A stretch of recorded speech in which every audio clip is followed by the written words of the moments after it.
जय श्री राम भक्तों, जय श्री राम। जिनके नाथ दीना नाथ वो अनाथ कैसे होई, है ना। भगवान मुझसे आप कुछ बोलते क्यों नहीं?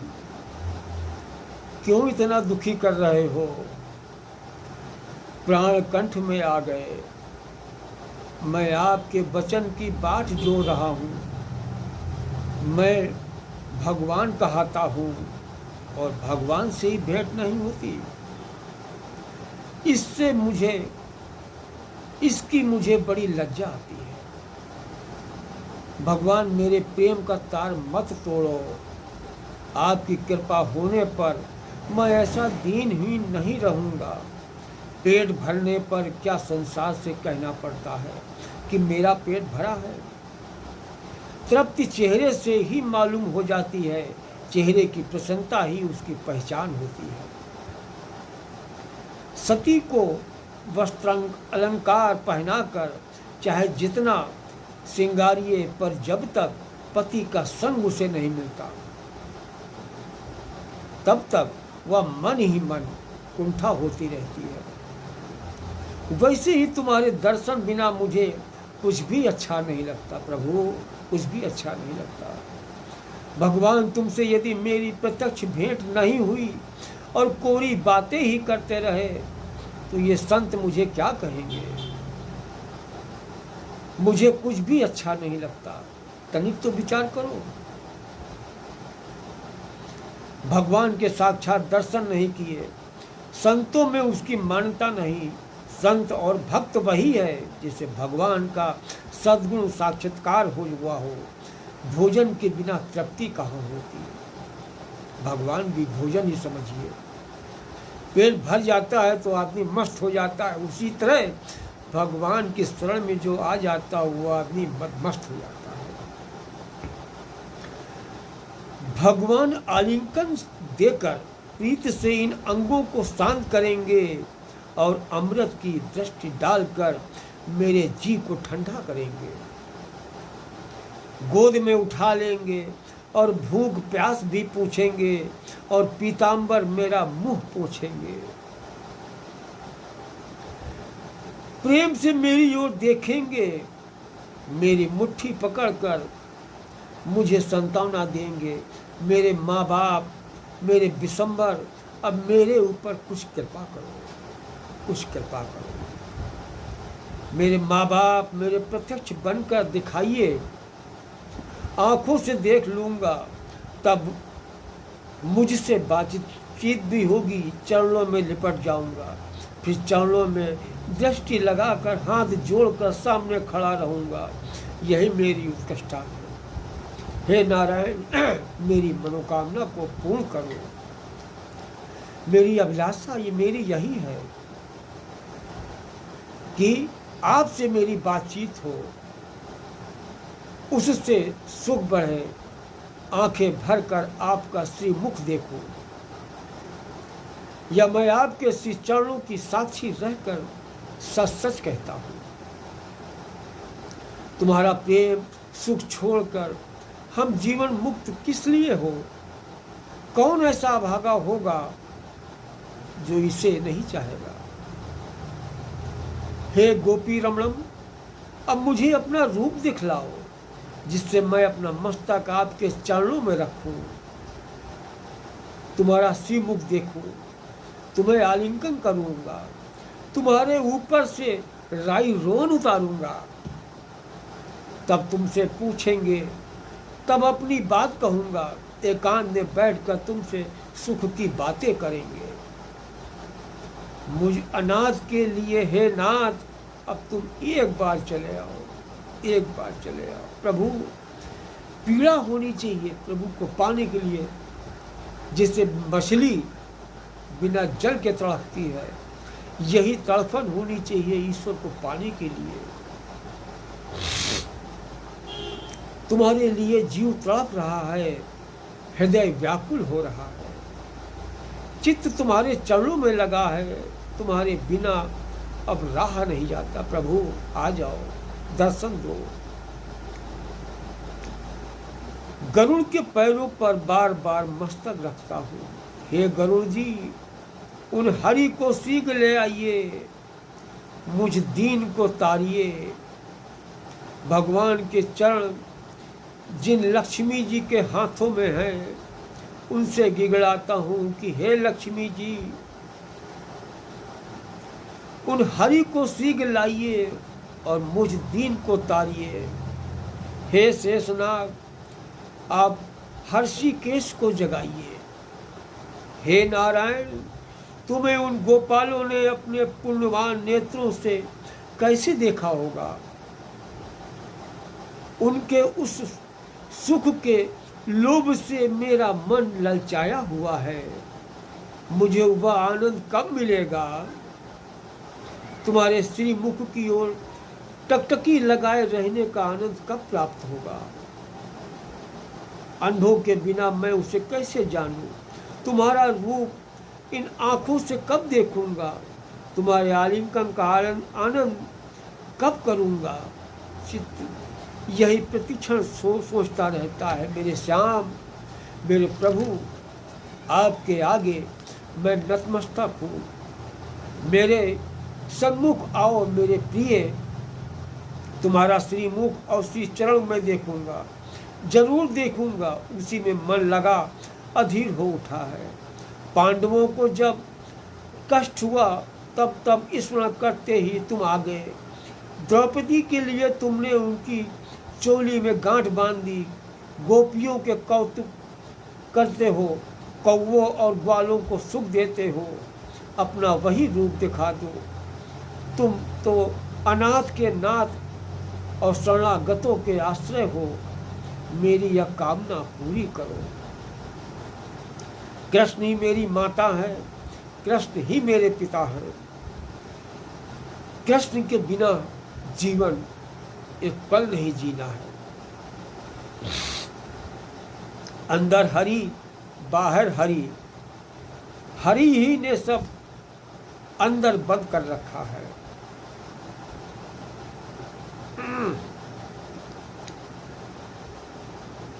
देह की सारी भावना, सारी सुध बुध विसार दी, तब वही नारायण की संपूर्ण पूजा अर्चना ही है। ऐसे भक्तों की पूजा भगवान भक्तों के जाने बिना जान लेते हैं और उनके मांगे बिना भी सब कुछ उन्हें दे देते हैं। इसलिए भगवान का स्मरण, भगवान का चिंतन, भगवान का भजन कभी बेकार निष्फल नहीं जाता है। एक बार भी 24 घंटे में राम राम कह दिया तो ये आपका राम राम नाम का ये उड़ते रहेंगे। जब भी आपको किसी प्रकार की कष्ट होता है तो वही जो आपने राम नाम 2 बार लिया था, छोटा सा काम करता है, परंतु ये मालूम नहीं पड़ता है, क्योंकि सब कुछ ये हवा में है।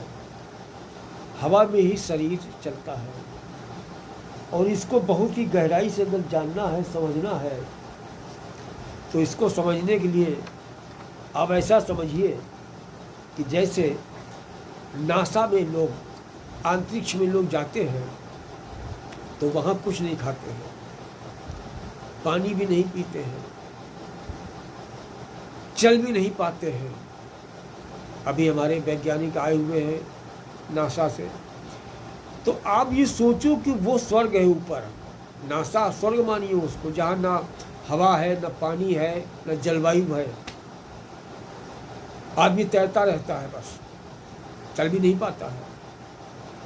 उसी प्रकार से ये ईश्वर के रूप है। सब हवा में हो रहा है। आपने जो भी अच्छी बात कही, आपने किसी के लिए कुछ कहा, वो सब हवा में आ जाता है और ज़रूरत पड़ने पर आपके पास चुंबक रूपी चिपक के आ जाता है। आप समझ नहीं पाते।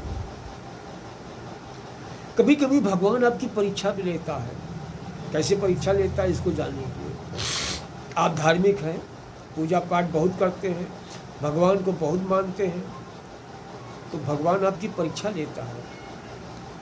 क्योंकि कितना भी कोई पढ़ ले, यदि परीक्षा नहीं होती है तो उसका परिणाम भी नहीं आता है। परीक्षा जितने कठिन होती है परिणाम भी उतने सुंदर होते हैं। तो सपोज करिए कि आप कहीं जा रहे हो, रास्ते में आपने देखा कि कोई बच्चा सड़क पार करना चाहता है या कोई बूढ़ा व्यक्ति सड़क पार करना चाहता है, तो उसमें आपका दायित्व है। कितनी भी जरूरी काम से जा रहे हो, आप वहाँ रुके, उस वृद्ध को, उस सूरदास को अगर सड़क पार करने में दिक्कत हो रही है तो आपका धर्म है, आपका ये कर्म है कि आप अपने रास्ते में जाते हुए रुक कर उसको सड़क पार कराओ। यदि आप कहीं जा रहे हैं रास्ते में और आपको दिखाई पड़ता है कि सब्जी वाले का ठेला, उसी के पास में आपको गाय दिखाई पड़ती है और गाय उसी से मांगती है, याद रखिएगा जो ऊपर से आदेश होता है कि वो भक्त आ रहा है, ये तुमको कुछ देगा, इससे बोलो। तो कैसे बोलती है ये सुनिए। जब गाय आपसे कुछ मांगती है, कुछ कहना चाहती है, तो ऐसे कान करती है।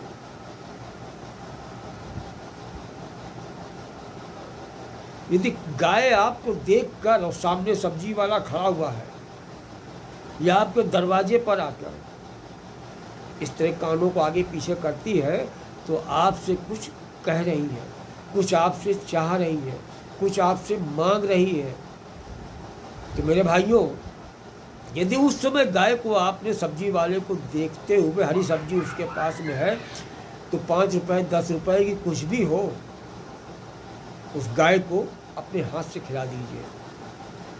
और उसके बाद देखिए, यदि आपका कोई काम अधूरा पड़ा होगा तो मैं गारंटी लेता हूँ कि उस 2 रुपए 5 रुपए 10 रुपए की सब्जी खिलाने से आपका लाखों हजारों रुपए का काम बन जाते हैं।